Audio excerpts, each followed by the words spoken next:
Okay, so this will be the second subtopic under topic 3, which is internal control. So for this topic, our learning objective is to make sense of why it's important for us to understand the internal control, significance of this internal control to the clients as well as auditors, and their respective responsibility with relations to maintaining good internal control in an organization. Now, if I am to read this internal control definition, I'm sure you can do that by yourself. But what we want to emphasize here is that if we talk about internal control, it's about how the company manage their operation within certain rules or guidelines, or is there any SOP that they have to follow. So that's why it says here that the process designed and effected by those charged with governance, that means those parties like directors or the management, the top management, who will design a certain process which the staff will have to follow.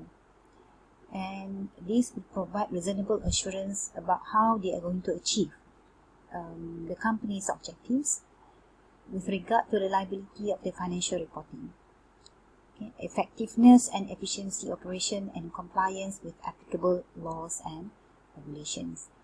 Okay, let me give you an example. For example, if you are working in Maybank, let's say you are a branch in a district, they have to follow certain rules which have been set up by the headquarters, which is in for Malaysia, it will be Maybank Kuala Lumpur, where they have the headquarters and they will design certain rules and regulations that all the staff will have to follow. The way they do their works, the way they do the operations. Let's say everybody have to open at 9 o'clock until 5 o'clock in the evening. So opening hours, for example, that is only one. And doing so, there must be certain people who can actually sign the check as well, and so on. As you go through this topic, you will understand better. Okay, first and foremost, we have to understand what is the purpose of having this internal control. Of course, as we mentioned earlier, to assist in achieving management's objective of ensuring as far as practicable the orderly and efficient conduct of the business. That means if we have certain rules and regulation or guideline and organizations, then only it makes sense on how do we operate. For example, we stick to certain management policies, and this will safeguard the assets. Prevention and detection of fraud and error. Remember, when you go to the bank, for example, there will be certain people at the counter. There will also be some certain people at the back of the counter that would be to prevent any fraud and error. That means for after certain amount, another officer will have to check the and verify the amount, and actually after the officer perhaps swipe their card or maybe press certain button, then only they can proceed. Yeah, especially when it comes to clients or customer in the banks who wish to withdraw a large sum of money. Okay, and another purpose of internal control would be to make sure accuracy and completeness of the accounting records. Can you imagine if we do not have proper accounts, then it's difficult that we can actually make sure that whatever we have recorded is accurate and completed. Another aspect would be to make sure timely preparation of reliable financial information. In banking sector, for example, they need to produce the daily report. And that's why even though the banks have closed around 5 o'clock, but sometimes some staff will stay back until 9 o'clock if they cannot tally the daily transaction, for example, because they have to make sure that whatever they recorded throughout the year is timely. They do not want to leave it hanging as if the accounts are not balanced, So every day they need to make sure that they produce reliable financial information. Again, the objectives is to make sure, as I said earlier, we need to have a reliable financial reporting, to make sure effectiveness and efficiency operation, as well as compliance with laws and regulations. Compliance with laws and regulations are very much concerned to companies, because not adhering to compliance with laws and regulation may cause them to lose their license to operate, or maybe they have to go through certain sanction. So just to name few examples. Now let us look at the components of internal control itself. There are 5. The control environment itself, entities risk assessment process, information system, control activities and monitoring of control, which we will go one by one. The first one is the control environments. Okay, this very much concerned with the person who actually make decision for the company. So, for example, the directors will set the tone of the organization, influencing the control consciousness of its people. If you have a good directors, they will instill good control environment, such that they themselves have the integrity and ethical values. Yeah, they have the commitment to competence. They participate in their meetings. They impose, or they inculcate certain values in the organization, such that the whole everybody in the organization is happy, and they can actually follow the whatever management philosophy or operating styles. So it says in the third paragraph here, factors affecting the control environment are integrity and ethical values, very much related to the board of directors and management, commitment to competence, participation of directors or audit committee, management philosophy and operating style, the structure of the organization, assignment of authority and responsibility, human resource policies and practices. So there is no hard and fast rule here. It's a combination of a lot of things which actually make a control environment. Okay, next aspect would be the risk assessment procedures. In any organization, we need to assess certain risks so that we can actually avoid this from happening. Okay, basically it means a process the entity identifies and manages its business risk. Okay, how can a business risk arise? For a client, especially during this, let's say this COVID-19, as we know that a lot of business will be affected. So businesses start to think of how can they survive within this period. You can imagine one business closure for 1 month and 2 months or more, especially in tourism industry. Their business are very much affected. That will be the operating environment.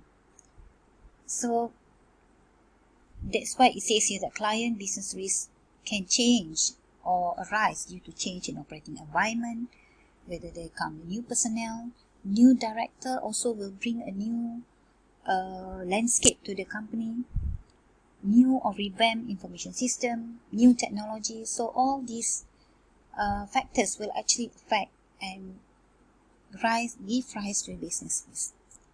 The next factor would be information system relevant to financial reporting. As more and more companies are using computerized information system, we would see that the landscape of internal control system will change. If previously we are looking at the manual process, but now with the information system, we need to tackle the information system issue. We need to tackle the risk of possible misstatement differently. So we need to look at how the information system works. Then only we can see whether the internal control exists or not. Now these are examples of the control activities. Basically, policies and procedures assist management directives are being carried out. For example, physical custody of assets, authorization and approval, personnel, in terms of selection and training. That means if you have if we want to take a new personnel, we need to go through certain selection and training process. And then we have arithmetical and accounting accuracy, and so on. We have organization, segregation of duties. An easy way to explain aspect of internal control is by looking at the segregation of duties. In a small firm, this would be a bit difficult to perform because they cannot afford to pay a lot of money to actually have many staffs. But for a large corporation, segregation of duties is very much possible. Again, in a small organization, even if you don't have a lot of staffs, let's say handling accounts, it's very easy for the management to actually monitor the whole operation because the office is small, so they will be seeing each other. If they do not rely solely on their staff, they can actually monitor easily. So, monitoring of controls. This is a process to assess the effectiveness of internal control performance over time. So, throughout certain period, we still need to assess our internal control system. We need to adapt to the new way of doing business. So, we need to actually change if we have to do so. Now, importance of the internal control from management perspective, of course, it meets its stewardship responsibility and safeguard their assets and records, besides efficiency and effectiveness of operation and reliable information. So, what about us as auditors? Why are we so concerned with the internal control? Because it will give us sufficient understanding of and for us to plan our audit and develop an effective audit approach. We want to make sure how reliable the data given to us by our clients. Have the clients' assets and records have been safeguarded. So all these will actually give us direction. How do we approach audit in the client's office? Again, no matter how good is the internal control system of our client's company, we need to be aware that there could be certain limitations. For example, there could be human error in performing their duty, IT glitch, management override. Management override here meaning that, let's say we have a good system, but when we do not have an integrity top management, maybe they will actually override the accounts department. As we know, sometimes we heard about people misuse their position to for their benefit. Cost constraint, again, if we look at the small company, they will not be able to employ more workers, as I mentioned earlier, to actually exercise segregation of duty because of the cost. It's too costly to have 2 account assistants for a small company. Again, this is related to the company size.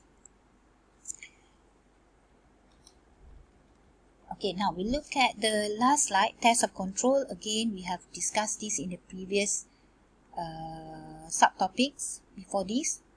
So again, we are doing the test to obtain audit evidence about the operating effectiveness of control. Is the internal control of the company in its place? This is what we want to determine. Okay, how can we determine this? For example, we inquire appropriate prime personnel, we look at the documents, we observe the way they are doing things, and perhaps we also have to do the re-performance or recalculate the information and test of transformations. So that's it for this topic. You can ask me through the WhatsApp or through our Google meeting. Thank you.